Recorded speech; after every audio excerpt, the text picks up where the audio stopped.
hello, Jeanine. Thanks for coming on the pod. Thank you for having me. I feel like I haven't seen you in a very long time. I know. I actually was, before this, I was trying to figure out the last time we saw each other because we were neighbors in LA for like what part again was it? We lived... I was in Santa Monica. It was when we were in Westwood. Yes. I was only there for like a month. So I was in West Hollywood for 1 month, and then I took over Monica's room. Oh my gosh. And I already moved out at that point. I was already living by myself in Santa Monica. Okay, yeah. But that's so funny. Yeah, so it was when I was there in like Westwood, I took over Monica's room, and then like I lived with like Shelby. And I remember. Yeah, it was like right when I graduated college. So gosh, blast from the past. I know. And I honestly think that might be the last time we saw each other.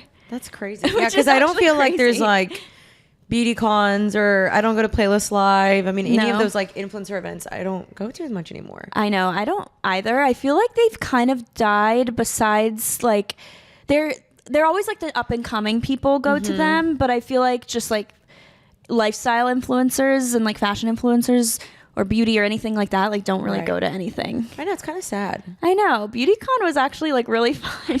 I looked forward to it every year. I was like, hair, makeup, outfit, vlogs, like it was like the highlight of my year. But I think they're apparently bringing it back. Oh, okay. The same name and like... Yeah, I heard it's coming back. Okay. But there's a lot of people that I feel like I've aged out of it, where I'm like, wait, I'm irrelevant now.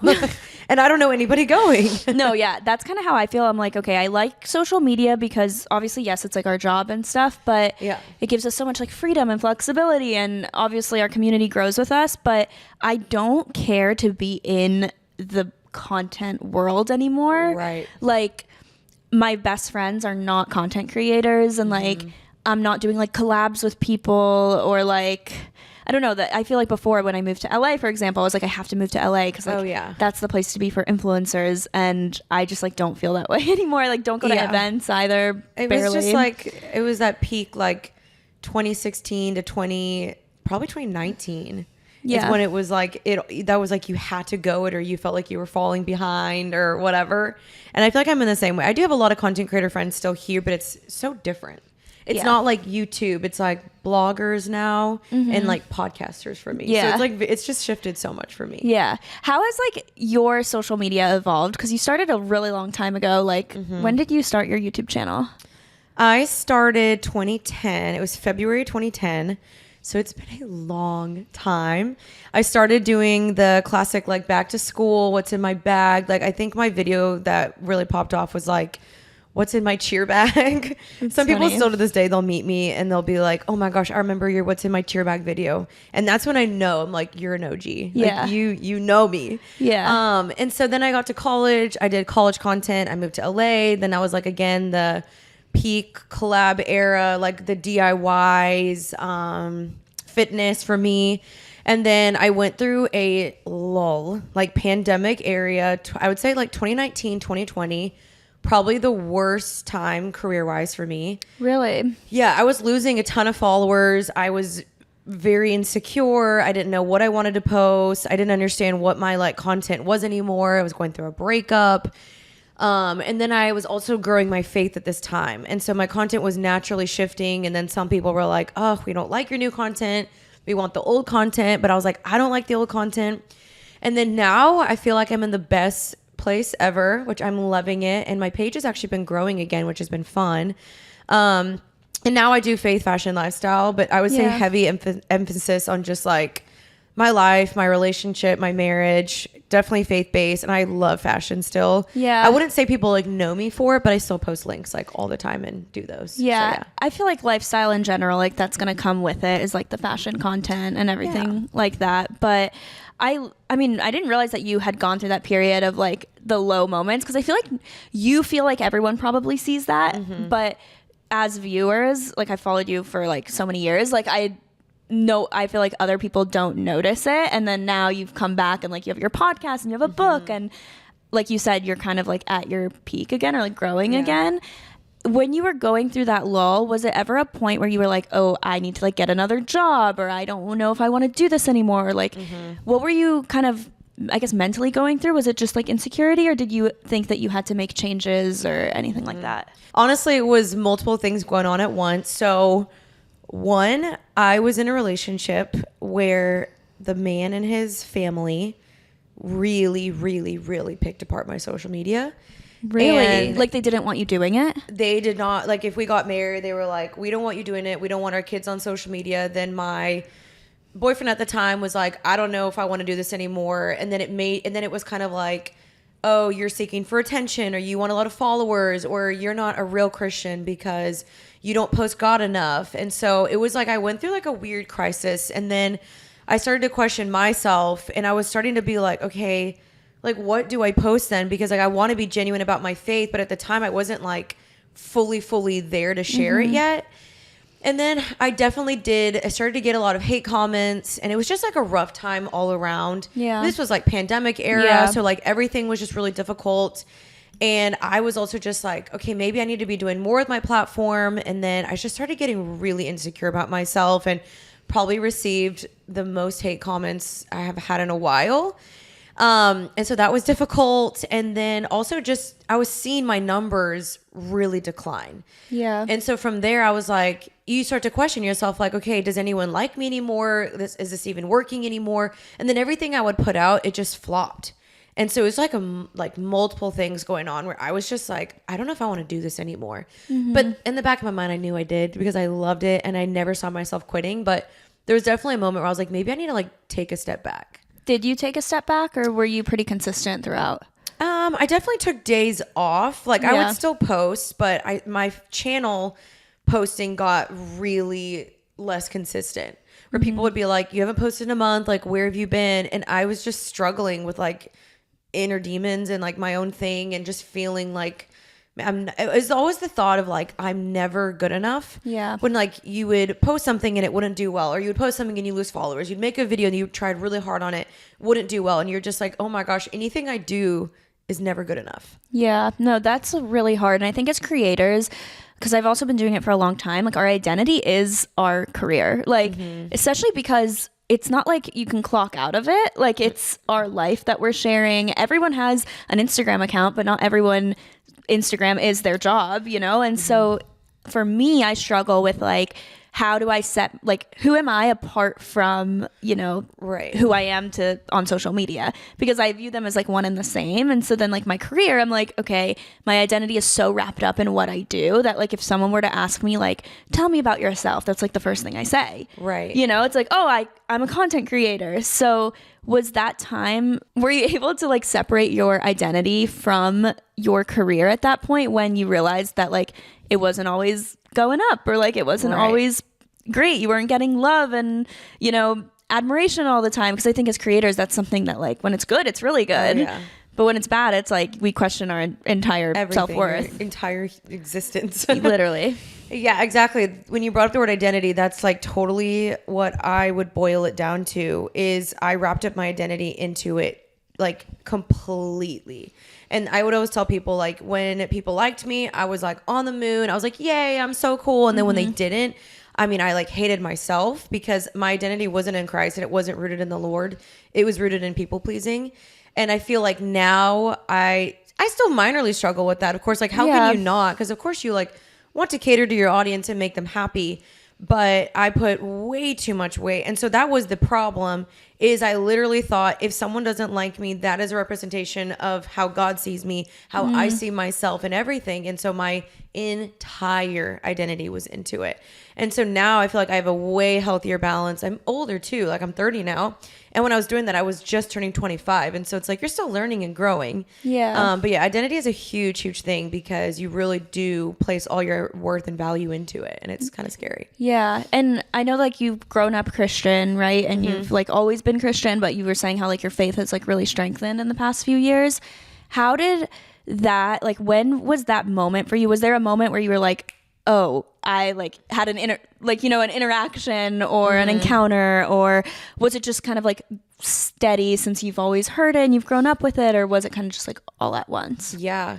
So yeah, I did grow up Christian, and I think in college, and then when I moved to LA, just like a really difficult time for me, because like you mix in money and fame and brand deals and all these different things that are going on in LA. There's drinking, there's like all this stuff that like people don't really want to acknowledge on a platform.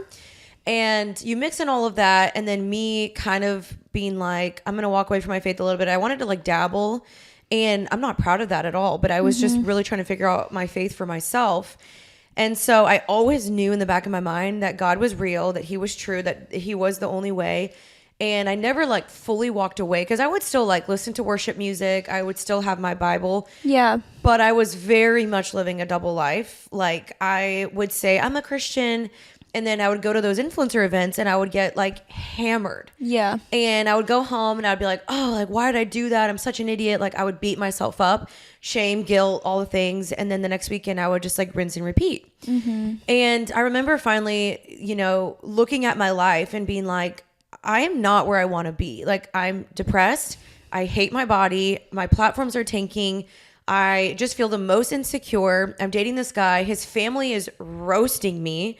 He started to really make me feel like super insecure, and like everything started to like go wrong for me, where I was like, clearly I'm doing something wrong and something has got to change. And I was also desperately seeking community at this point. And so I asked the Lord, I was like, God, like, I know that I'm supposed to have good people around me. I know that like bad company corrupts good morals. And I asked the Lord, I was like, God, like, I need you to bring me good, godly community. And if you don't, like, I'm willing to make this small group myself. And so I literally made a list of all the influencers I wanted to do a Bible study with. And I was somehow going to lead it, even though I didn't know how to lead anything. Like, I didn't even know my Bible at this time. But I think I just showed God, like, I'm willing. Yeah. And I literally had a list. I was like, I'm going to text all these girls. Like, Alicia Marie was in there. I was like, we're going to do a little Bible study. And I'm glad that didn't work out, because I had no business doing that. And the Lord so graciously brought me a Bible study. And this was like in my like old time low moment. My relationship was in the worst time ever. I had a feeling we were going to break up. His family is like telling me, you're the worst Christian influencer ever because you're not being a real Christian. And I'm in this Bible study, and I started going every single Tuesday. And it was just the best thing. This lady starts like breaking down scripture to us, reading to us. She's explaining things. We're praying. We're all confessing. Like I had finally felt seen and known for the first time ever. And like people got me, and it was like, I could finally confess. And it wasn't like, oh, it's not that big of a deal. Like everyone's doing it. It was like, yeah, you know what? Like God does have more for you. And this girl goes in front of the whole Bible study. And I think this is probably like 2 months in or something at this point, still dating this guy.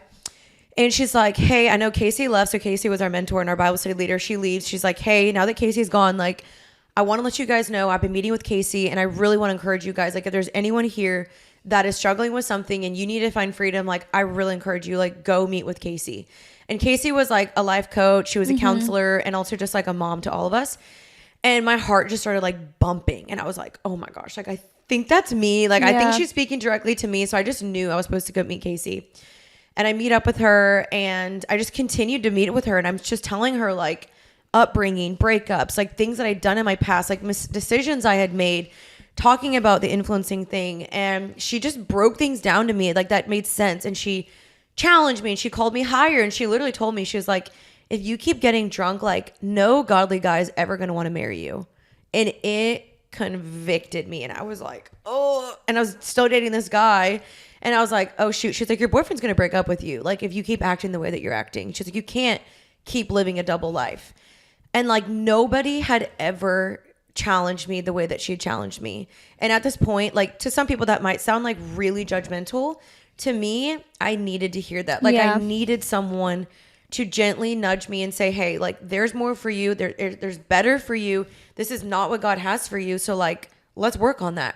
And she called me out. She called me higher. And it genuinely changed my life. Wow. And from there, I just kept going to meeting with her. Did you like feel when she first told you that, like the first time she said it, were you like felt relief, or did it feel judgy, or did it feel like an attack? You know, because I'm a Christian, and my faith has definitely strengthened the past, like I'd say year, like a ton, and very similar story to you.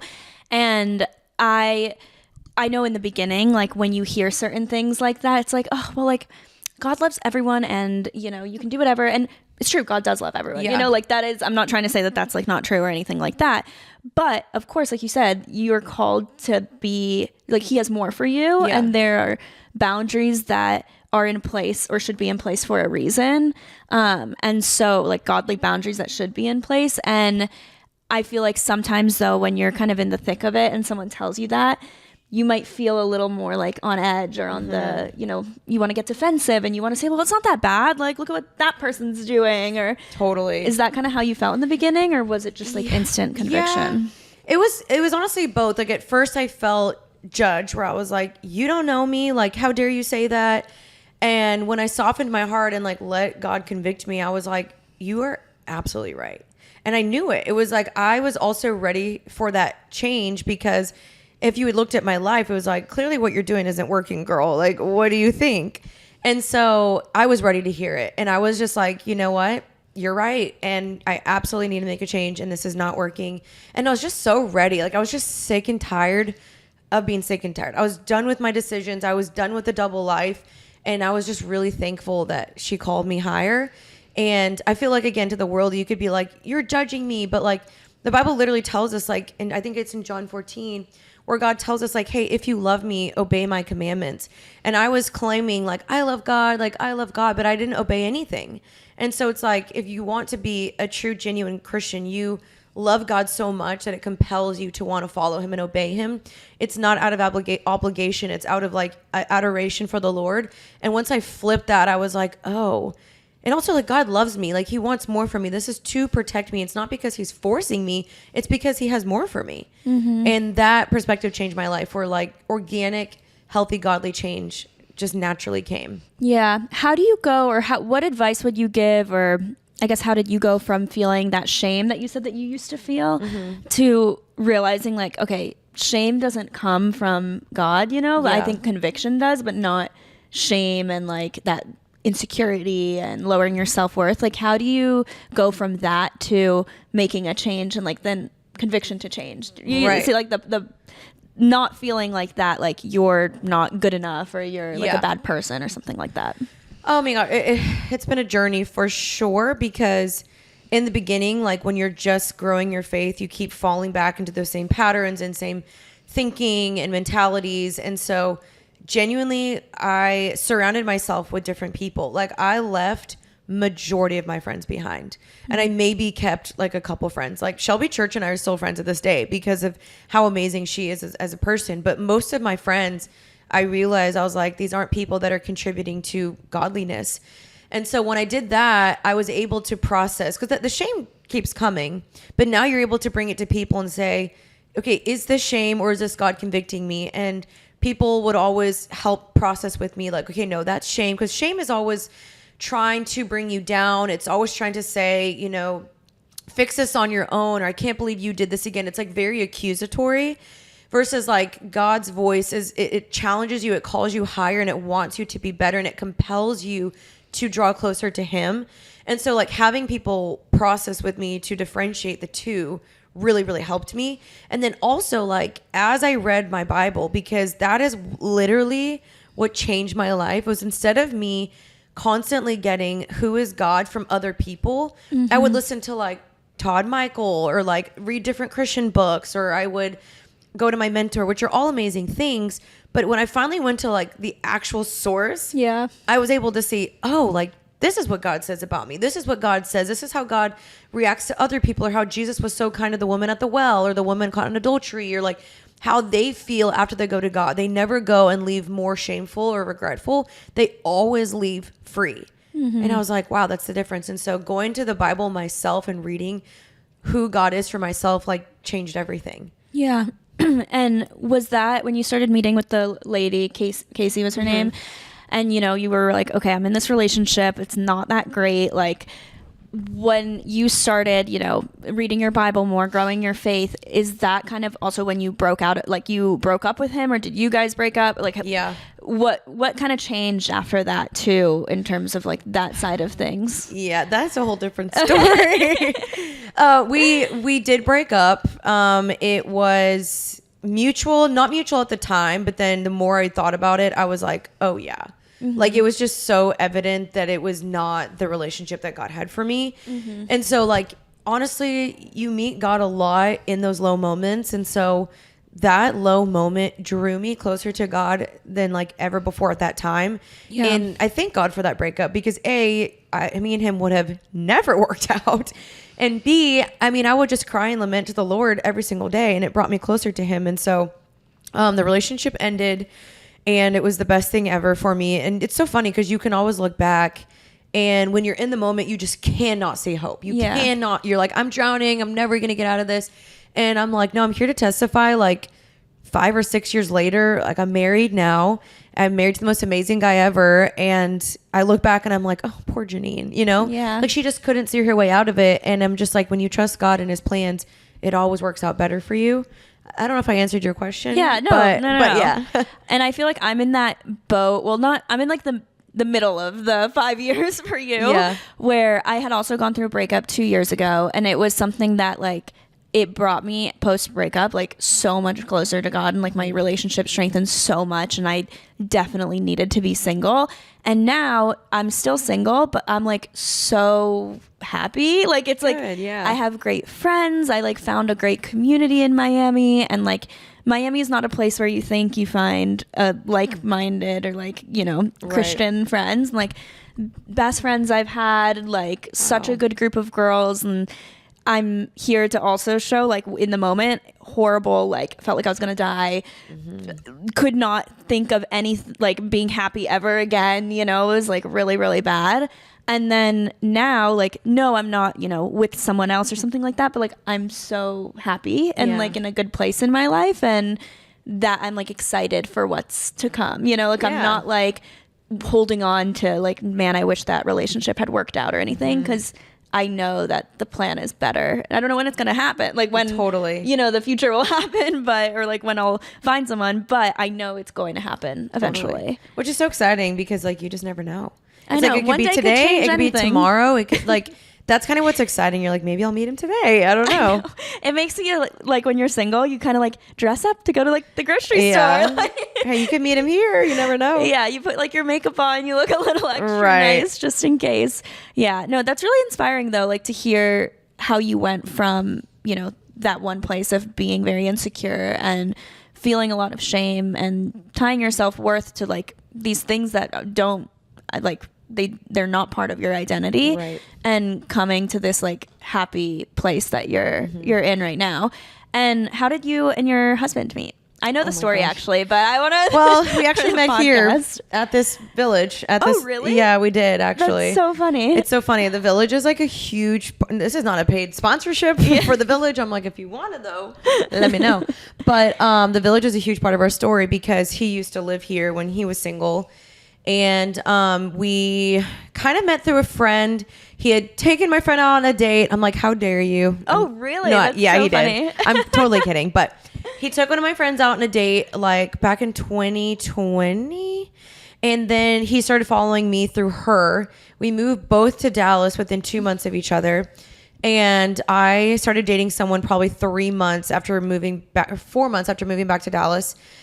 And he asked my friend, like, hey, is she single? Which it wasn't weird because they ended up being fine. They went on one date and it wasn't weird. And she was like, no, sorry. Like she's dating somebody. And he's like, dang it. And he just kept inquiring like throughout the year. And he kept being like, is she single yet? Is she single? And she was like, no, so pretty sure they're going to get married. Like, sorry, buddy. And so eventually like a year had gone by and he was like, this is sus. Like she never posted him on her Instagram story. He's like, I think they broke up. And we have a ton of friends in common, actually. So he found out through the grapevine that we broke up. I'm like, who told him? Yeah. I don't know. I'm coming for you. No, I'm just kidding. So someone told him and he's like, oh, like this is my time to shine.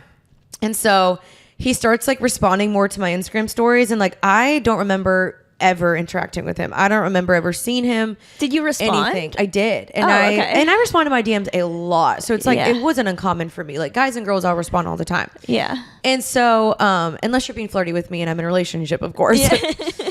So finally 4th of July comes around and I am a hot mess that day. I was still kind of going through this other breakup. But I was not sad about the relationship. I was sad that I was single and I was about to be 30. I was actually about to be 29. Mm-hmm. And I was just like, dang God, like I really thought that my life would go different. And I was like really upset that day. And so my friend, she's like, hey, let's go to this 4th of July party. We ended up going to the wrong one. There was 2 addresses. I guess everyone got sent. And I went to the wrong one. And apparently Caleb went to the wrong one too. Wow. Because we both showed up, and I remember showing up, and I was like, oh, this is not the right party. Was anyone there? It was just you and him? Yeah, but I didn't know a single soul there. Like, I walked in, and I was like, Like I didn't know anybody there besides like maybe one girl. But like right when I walked in, we locked eyes and I was like, oh my gosh, who is that? And my friend was like, don't even try. She was like, that's Caleb. He's moving to Orlando in 3 weeks and he's 23. She was like, don't even try. And I was 28 at the time. He was 23 years old. Oh, wow. So, hello. And that was a big reason I was like, oh, that's kind of weird. He's 4.5 years younger than me.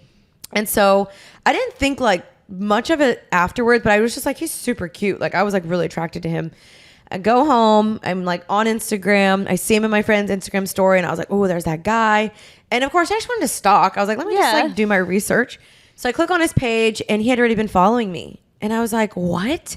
Which now I look back and I was like, that made so much more sense because he was acting so weird in front of me. Yeah, like and he knew you already. Yeah, but we never talked. So he was just acting so extra and goofy. He was like on the floor, like taking a reel of this girl. And I was like, what is this guy doing? But he was trying to get my attention. He told me, he's like, I was trying to get your attention, which is so funny. And I followed him back and I go to our DMs and he had been DMing me for 1.5 years. But he left me alone when I was dating my other boyfriend. But he had known me for a while. Yeah. And I was like, oh my gosh. I was like, this guy knew who I was. So I just followed him back and I was like, hey, we'll just whatever, like see what happens. So then I start like, I see that he lives at the Village. And so I'm like, oh, this guy like lives in the Village. And I go to the Buzz and Bustle coffee shop here all the time. And I was like, maybe I'll like run into him. I don't know. He never showed up. Then I go to the pool that's like literally right there. And I was like, maybe I'll see him. And as I'm leaving, he is walking in. And I'm like, oh, there's that guy. And we like awkwardly wave at each other. It was like the most awkward wave of my entire life. He DMs me one last time. And then I actually responded. And he was like, hey, I think I just saw you. And I was like, yeah, that was me. And then he was like, hey, like, I know I'm moving, but I'd love to take you out on a date. And I was like with my best friend, Maddie. And I was like, oh, Maddie, I'm like, I feel like this is weird. Like, was it the age gap that like made it weird? Freaked me out because I was like, this guy is so much younger than me. And I had processed with a lot of people. Like before we went on the date, I asked my friend Allie, who went on the date with him. And I was like, I know he's younger than me. Is he mature? What's the deal? Does he love God? And she was like, no, Jeanine, like most mature guy I've ever met. She's like, I promise, like you won't even notice his age. And I was like, okay, that's good to know. And then Maddie too was like, you just never know. She was like, just go on a date. Like it's one date. Yeah. So then I was like, okay, I'll get over the fear. And on that first date, I just knew. Aww, literally we both just knew. I was like, oh my gosh, this is my husband. It was weird. How did he not move? Like why did he not move? He moved. Oh, he did move. And then moved back 7 weeks later. Oh my god. Okay, so he moved to Orlando. Moved to Orlando, yeah. And we started dating, like not officially because I was freaked out still. He was just so sure from the very beginning. We're literally date 1. He was like, I want to be exclusive. And I was like, wait, whoa. on the date he said like that? Right after he dropped me off, he was like, just so you know, I'm about it. I've known about you for a while. Like I want to be exclusive. And I was like, whoa, bro. I was like, I just met you. I got a relationship 1.5 months ago. I was like, I am not even ready for this. Which like in my defense, like, or not in my defense, honestly, I shouldn't have been going on a date that soon. But then he was moving away. So I was like, I'll never see you again. Yeah. Because he was about to move for 9 months. And so I was like, okay, it's now or never type of vibe. But I was like, well, I don't really know you, but like slow down. I was like, let's just like get to know each other and we'll see what happens. And so we didn't date. Like we did date exclusively because I'm not really one to like two-time. And then we dated for 2.5 months and then became official. And then he moved back 7 weeks later. Oh my gosh. Wait, yeah. That's kind of one of those things where it's like, I know not every guy is like that. Like not every guy is going to be like, I want to be exclusive on, day one. Or no, I think most guys are not that forward, but I do think guys know immediately. Oh, yeah. Like I think a guy knows immediately at least the potential. Like I like you, I eventually want you to be my girlfriend. And I think when it's really unclear in the beginning or confusing, at least in my experience dating, like after not being single for like so long, I'm like, okay, if it's confusing, it's not it. Absolutely. Like if I have to play games, if I have to convince you. Yeah, convince you. If I have to like beg you to take me on a date or like be like, when is he gonna ask? When is he gonna ask? When is he gonna like? It's not it. It's not. Wish younger Jeanine knew that. Yeah. Because it would have saved me a lot of heartbreak or just confusion. Like that was what I had prayed for. Is I prayed like, God, whoever is next, because I was just so done having my heart broken. I was just like so over it. And all my friends were getting married. They were having babies. Like Maddie had just gotten engaged. I was just like, God, like, when is it my turn? Like, I was just so over it. And I just prayed like, God, whoever you bring to me next, I was like, I don't want to have to chase. I don't want to have to do anything. Like, I don't want to play these games. I don't want to have to force it. I don't want to have to put my way and make myself extra to do anything. I was like, I just want him to know. And Caleb had known. It was weird. It was just like God had just like paved a way for us to meet, and it worked out. And it freaked me out at first because I'd never experienced that, but it just worked. And I know this is a hot take, but I kind of feel like the guy needs to like the girl more for it to like really, really work. Yeah, just like a little more. I think that's fair. Yeah, I agree, because anytime I have liked the guy more, it doesn't work. It did not work for me, literally. Yeah, no, it doesn't work. So I'm ready for that. Yeah, and you'll find it, absolutely. Yeah, no, I think it's like one of those things where we try to justify people's actions so much, and we're like, well, maybe they're busy, or maybe they're tired. Yeah, like maybe they just like didn't see it. It's like, no, everyone, like, we're always on our phones. And also, like, there's a lot of times I'm a bad texter. Like, I don't respond to a lot of people, but if I like you, my heart will like race when I see your name on my phone. Like, you will respond in 2 seconds. Exactly. Or at least like I'm not forgetting. Like, I'm like thinking about what I'm going to say and responding. So that's kind of been my whole thing with dating now. I'm like, okay, if it's confusing or if they're like making me feel insecure, like, it's not for me. Or just like they're hesitant about you, or they're dragging their feet. It's just like, sorry, I feel like I should be a heck yes to you. Right. And you should be a heck yes for me. And I mean, it's not that you're not allowed to have like questions or reservations or say, hey, let's like take some time to figure this out before we say I love you and get married in our minds. Yeah. But I feel like the guy knows if you are like wifey material very, very early on. And it shouldn't only be like contingent upon him. But like in my book, he should be the leader. He should pursue you. Like, he should be the one chasing after you, and I just feel like it works better that way. Yeah. But yeah. I agree. How has it been like dating as a Christian versus, I know you never were technically not a Christian, you know, but like kind of before your faith was strengthened, is there a difference in like what you were looking for and like who you were going after? Oh, that's a really good question. No one's ever asked me that before. Yeah, I mean, I think when I went in my little phase of not making God a priority, I made men a priority, and that was the problem. Is I was also really seeking affirmation from guys that should have come from the Lord. And so that was the problem, is like I would compromise. I'm like, well, you know, he just goes to church, or like, you know, he's growing in his faith. And those guys just never treated me the way that I wanted to be treated, or they want you to compromise, or like you just don't feel safe. I feel like and even if they're like a good guy, something just always feels off, I feel like. And so, yeah, absolutely. Like, what I'm looking for completely is different. Because I think when you're not a believer, you can tend to like want more superficial things. And it's not that all girls are like this, but I do feel like your priorities are just different. Where for me, I was like, oh, I want him to look a certain way, or certain income, or perhaps like a height or a hair color. And I just was like, that is so fleeting, and it doesn't really matter. And yes, you can have your preferences, but ultimately when I asked the Lord, like, God, what do you want? And when I had been mistreated so much, I was like, okay, it doesn't matter that you might have been like my quote unquote type. You don't treat me right. Yeah. And that doesn't matter anymore. So like, I just asked the Lord, like, God, what do you want? And I wanted a man after God's own heart. And I feel like I got that with Caleb, which thankfully I'm like obviously so attracted to him, which is such a great bonus. But on top of that, I looked for a man that had integrity and worked hard and pursued me. And it wasn't only about chasing just like money or status or driving nice cars. Like, I wanted to be with someone that loved me for me. It had nothing to do with my platform, nothing to do with money, nothing to do with being in the spotlight. Like, just someone that worked hard, had integrity, pursued me, had a clean past, or should I say, worked through his past, and also didn't judge me for my past, accepted me for who I was, wanted to grow with me, wanted to raise godly kids with me, did more than just go to church. Yeah. Did more than just like, yeah, I go to church, like knew the word of God, like had godly community.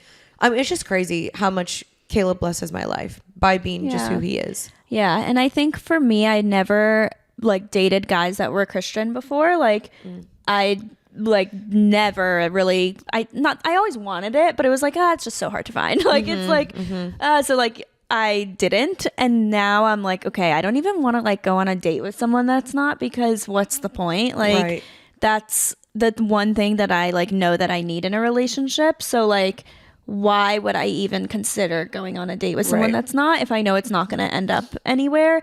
And the times that I have gone on dates with people that aren't, I feel like there's always like part of myself that I have to hide, you know, because it's like, I don't know, we don't relate on this one topic, and so I'm the one I'm gonna like shy away from talking about it. So I really appreciate how vulnerable and how like authentic you are on the internet, especially like with your faith too, because for me, I'm still at the point where like I hope my audience knows I'm a Christian, and like yes, I talk about it here and there, but I definitely like get scared to talk about it, or with people that aren't. I'm like, oh, like I don't know if I should bring it up, but it gets to a point where you're kind of like you have to, because it's like such a big part of your life and your identity, where in the past it really like wasn't for me, truthfully. It was kind of like you, where I was like, I grew up with it and I always knew, you know, and I always believed, but like having it actually be like a stronger part of your life, it like totally it's definitely grown, but it's not something like, it's still scary to like talk about, I think. Yeah, and I was totally there. I was there where I was just like, I'm afraid to lose followers. I'm afraid to, you know, be outspoken about something that's so personal. But I feel like your faith shouldn't be personal, because the reason why I share it so much is because like when I wrote my book, I was like, I know that there are thousands of women who have probably gone through the same thing that I've gone through. And the only way that I overcame it is because of God. And so to me, I was like, if I have the solution, why would I not want to give that to somebody? So it's like hard for me to almost shut up about it, where people are like, hey, we get it. You know, like you're a Christian.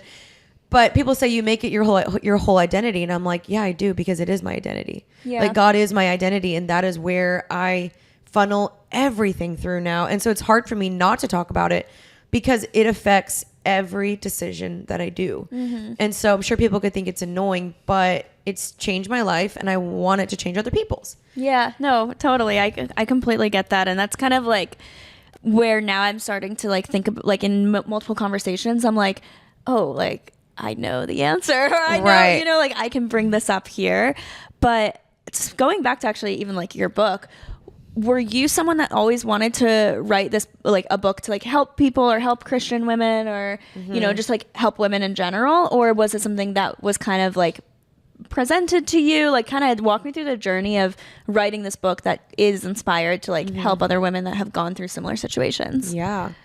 I always knew that I liked to write, because I was a comm major, and like growing up I would write poems, and like my mom would always be like, you're going to be a writer one day. Which is so funny. But I never like knew actually I would write a book. Like it was just like oh, that'd be fun. Never thought it would actually happen. But I've always had a heart for women, like always the younger generation, or people that are going through the same thing I'm going through. Like I think that's what I've always loved about my platform, is even if I was struggling, I always used my struggle to help other people in some shape or form. And now I'm helping people more eternally. And so I just knew I wanted to write. And when I had gone through my story and my journey more, I knew I was like, okay, I'm not going to just write a book just to write a book, because I feel like a lot of people might do that, because like it's an opportunity that's presented. It's like, hey, you can make money. And for me, I was like, no, like I want to make sure I've gone through it fully. I can actually practice what I preach. I can actually back up in the book what I say I'm doing, and biblically. And that was what I wanted to wait for. And so when I had felt like I'd gone through the journey, then I had reached out to my team, and I was like, hey, I'm interested. I don't even know how to do this. I have no idea. Yeah. And they're like, hey, we'll just like get you connected to some publishers. And so from there, the journey began. But even then I met with a publisher, and I was still like, I'm just not ready yet. And so we waited like another 7+ months. And then finally I was like, okay, I'm ready. I'm ready to do this. And it was about a 2-year process. It's a long process. I didn't even know how, like for me, I do want to write a book one day, just about even like my founder journey and everything like that. But I'm like, oh my God, that's so many words. Like that's so many pages. How do you organize it? It's actually really hard, especially for your first book. But I loved it. I realized I really love writing. And I knew I loved writing because I would always, I could never be the girl that would just have a single caption. Yeah. Like a one-liner with an emoji. I don't know why. I literally never could have done it. I'd be like, I feel like I need to provide more context or give value or write something. And so I would always write these long captions or these like carousel posts with advice. And so I just took that and transferred it to a book. But I am just so thankful because the book is helping people and it's just my story. And then every chapter has practical advice for situations that the everyday person is going through. Insecurities, how to make decisions, career, money, adventure, friendships, dating, identity, body image. I mean, everything that people go through. Is it scary to have your story out there? I know that obviously you've been on the internet forever, but like it's different when it's in like one place. Like everything's in one place. It's not like people have to click around a bunch of videos to figure it out. Yeah. Like how did that feel when you finally had it out in the world? It was actually really scary. It took a lot of prayer and honestly just releasing my story to the Lord, because there's stories in there that I've never shared before and that were really hard for me to share. But I also, again, I just looked at it where I was like, God, you're the one that has saved me from this. You're the one that's going to use this story. And I just want to use my story for your glory, like truly. So I just surrendered it, and I had to let go of even that like people pleasing fear where I was like, I'm afraid of what people are going to think about me. And then I was like, why do I care? Like, why do I care? Because if it really does help someone resonate with me or feel less alone, I was like, it's worth it. And even if someone does judge me as they read it, it's like, okay, that's not on me. Like, I'm not the one judging you, so don't judge me, So it was really scary, but I'm seeing that people are finding help and freedom from my book, and that is really like my whole goal. And I was like, if that's what happens, then great. Yeah, then it doesn't even matter if there's some people out there that don't like it. Totally. Yeah. And I think when you go before and you say like, hey, here's what I've done. This is my struggle. I'm aware that I am a sinner, that I'm broken, that I made these decisions. It's like going before the people, before they can come and be like, you did this. You're like, I know. I am aware I was a bad person. I'm aware that I needed Jesus. It's like, I'm right there with you. Admitting your brokenness. Yeah, no, I love that. And now, I mean, you had a podcast even before the book, right? I did. Yes. I started my podcast July 2020 and the book came out this past March. Yeah. So now, I mean, you have your podcast as well. And I know your husband's in it a lot too. I feel like it's such a difference from like when you were telling me about your previous relationship with him, like being ashamed of it or judging you for it, tearing you apart. And now like you're stronger in your faith. Your career is like growing. You have a husband that's not only just supports you, but like is in it with you. Yeah. Like, I think that's really cool. Like having people get to see the old you and like where you come from and like the entire journey. Yeah. It has been literally the coolest journey because I was very fearful of like, how do I mix in my husband into this, or where do you fit in? And I just had so many guys either be inferior to it, or they'd be like, I don't know if I want I don't know if I want this, or like, I don't know if I want this lifestyle. Or they would try to say like, okay, this is how we're going to do the content. And I was like, wait, no. This is my channel. This is my thing. And they're like, no, we're actually not. And I'm like, no, I don't think we are doing what you say. And so it was just really interesting. And Caleb came in and actually made my content better and like more fun. And he's creative like no other. And like a lot of the reels that people see are like his help and his ideas, which is awesome. But I was nervous because again, you go from like single Jeanine to like now married Jeanine. And of course you get those comments of like, ugh, I don't want to see your husband in your content. Like, I miss your old content. And I'm just like, I'm 30 and I'm evolving. And you've had single Jeanine for 14 years. Like, I've done that for so long. And now it's time for like a new chapter.